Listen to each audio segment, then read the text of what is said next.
pangarap ko lang noon makatalo ng Evolution. So noong 1997, pinaka-project car ko talaga naging yung EK na Civic. Binigyan ako nung daddy ko tsaka lola ko nung 1996. So brand new yun. Then nag-ipon ako, nagkaroon ako ng budget pang paturbo. Doon na nag-start yung may future pala yung kahit single cam na 1600 tumulin.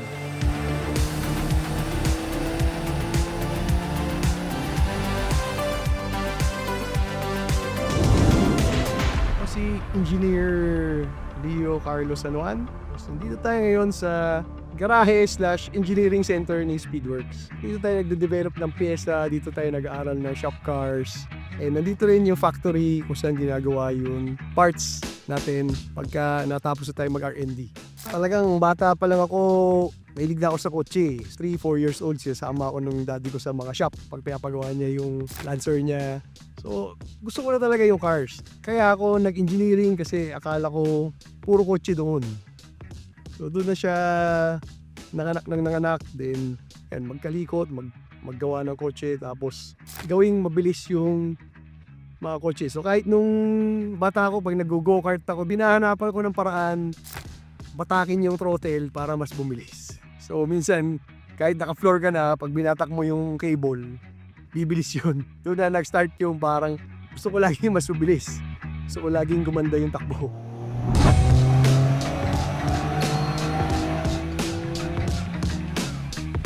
So ngayon, nag-tune tayo ng kotse. Bago tayo mag-tune, tiyatakbo natin yung stock. So yan yung baseline niya. Yun yung wala pang tuning. Tapos after nun, lalagyan natin ng tono. Then unti-unti, i-customize natin yung tono para sumakto bawat kotse kasi hindi pare-pareho.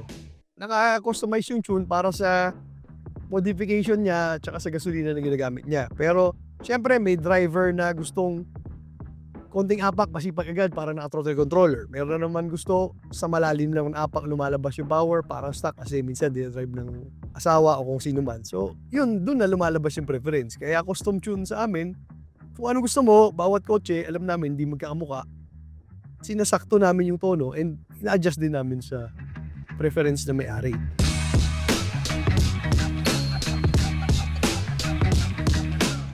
Bakit kayo lagi nagpapa-tune kay Speedworks? Kasi trusted na eh. And based sa experience ko, hindi naman ito yung first time na na-tune na kotse. Okay naman lahat.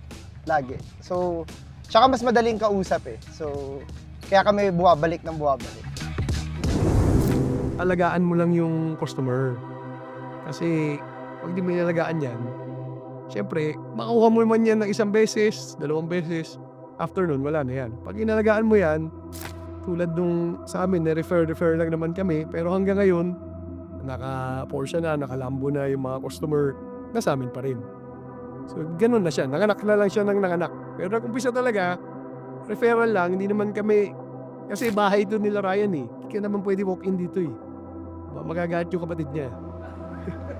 Kasi uuwi yung kapatid niya dito dati, tapos wala siya parking.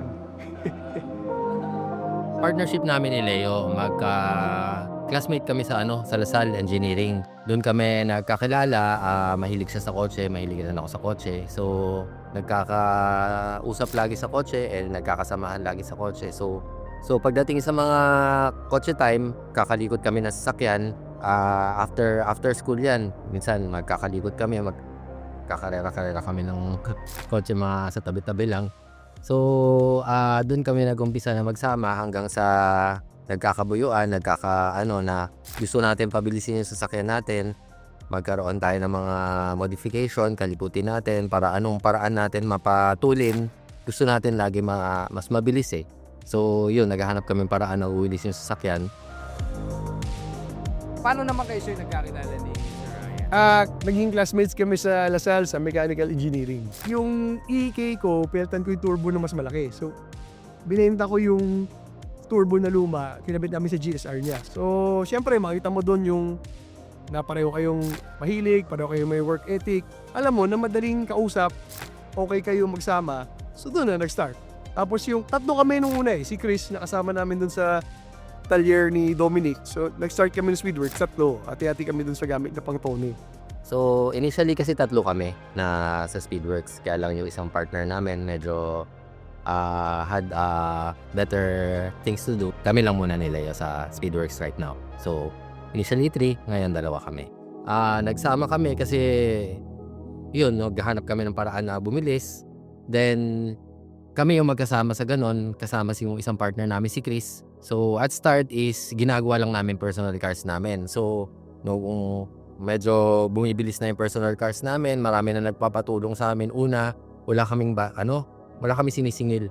Siyempre, bandang huli, medyo siyempre, parang nakapagod na to. Parang libre na lahat ng gawa natin. Medyo, sige, mag-start na tayo mag-charge ng tao. Minimal fee lang para lang, tanggal ng effort namin. Parang mambayad lang sa effort namin. Hanggang sa, ayun, dahan-dahan na nag-i-increase yung naging income namin from that. Dating naging sideline. Ngayon, yun na yung mostly, income namin sa Speedworks. Wala kasi kaming shop dati. Dito kami sa garahe gumagawa ng kotse para sa sariling kotse namin at sa ibang tao. Ito kasi yung shop natin ngayon, base natin is we lived here upstairs dati. So ito yung gawaan namin dati ng mga furnitures and now absorb na namin. Nag-accept kami mga clients ng by schedule lagi. By schedule pupunta dito. Nag-umpisa yan after work lang. After work gagawa kami ng kotse.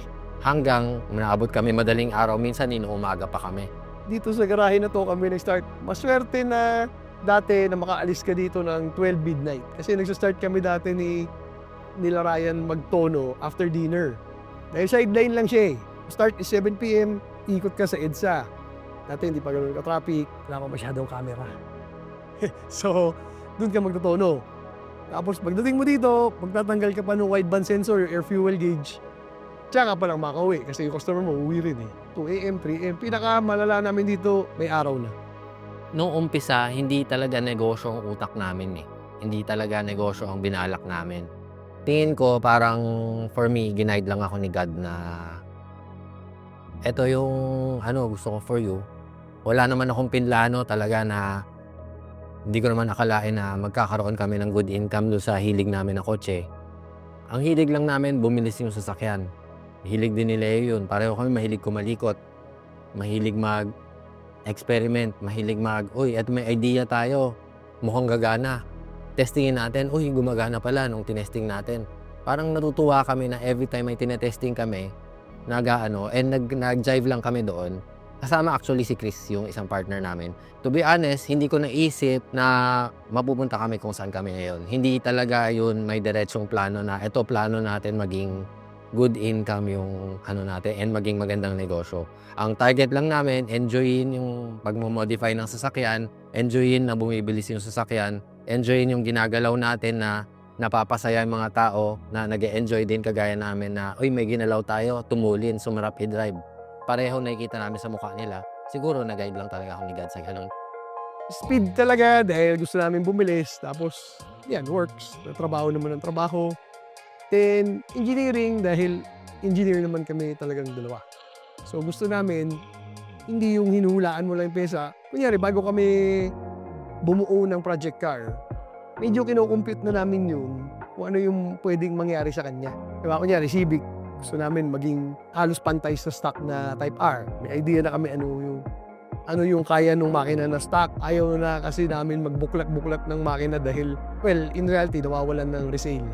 Kumukunti yung client base mo na gustong magwalwal ng makina eh. So, mas marami yung gusto. Hanggang saan ba yung stock engine? Hanggang saan ba yung konti yung gastos ko pero malakas na ako, marami na akong kayang hatawan na kotse.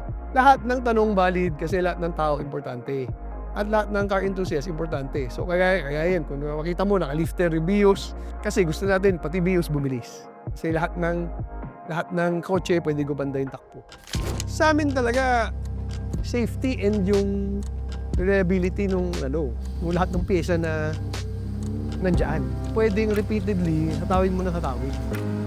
Hindi yung pag hinataw ko, next takbo, mas mahina ng konti. Next takbo, mas mahina pa. Next takbo, limp mode na. Kasi safe mode na siya dahil hindi na masaya yung kotse mo. Anong pakinaban nung sa customer mo? Well, thankful naman kami. Marami nagpapatuno sa amin na record holder na Supra. O tapos yung mga kotse nila Mek, nagtatrack din yan. O ilang ikot yan, tuloy-tuloy yan. Mga pang-endurance na kahit Yaris, meron din kami mga tono. So yun, Kasi nga, being an engineer, kailangan sinasama mo yung safety factor. Siguro number one, engineers yung kausap mo. Pero, kung hindi kailangan maging engineer. Kung gumaling ka sa isang ginalingan mo doon sa kotse mo, inaral mo ng malalim, makigets mo yan at magiging happy rin customer mo dyan. Vision kasi ni Speedworks dati, kung ano nagagawa sa abroad, kaya gawin sa Pilipinas. Pero ngayon, ang vision na niya is, kung kaya gawin ng abroad, ba't hindi rin kaya manguna ng Pilipinas? So kagaya sa Patrol, una tayo sa 500 wheel horsepower, umabot. Kasi nga, dapat yung Pilipinas nagawa, world class. Pagka naniniwala kang gusto mo at kaya mo, walang katapusan yan na mag-i-improve ka na mag-i-improve Dapat hindi lumalaki yung ulo mo na pagtingin sa sarili mo na sobrang galing na wala ka na matututunan iba. Ngayon, I think lang na kami ni Leo pareho is gusto namin laging matuto ng bago. Gusto namin laging matuto ng paraan paano ma-improve mga bagay-bagay. Aral lang tayo ng aral, lagi tayo natututo and makakuha tayo ng mga bagong bagay lagi sa araw-araw natin. Sa amin lang, I believe di magtatayo itong Speedworks. Hindi magiging ganito yung Speedworks kung hindi kami partners. Kunyari ako lang to, hindi siguro ganito yung Speedworks. Kung si Leo lang, hindi rin siguro ganito yung Speedworks. So either one of us, 3 na nagsama dati, na nagtuloy, na mag-isa, I don't think na magiging kung ano ngayon ang Speedworks. Si Speedworks, engineering center na kaya lumaban sa mundo. Ang gusto lang natin sana mangyari, ma-realize ng mga tao na hindi tayo magkakalaban dito. Dapat tulong-tulong tayo pasahin yung customer. Ako po si Engineer Leo Carlos San Juan. Ako si Engineer Ryan Lee ng Speedworks Engineering.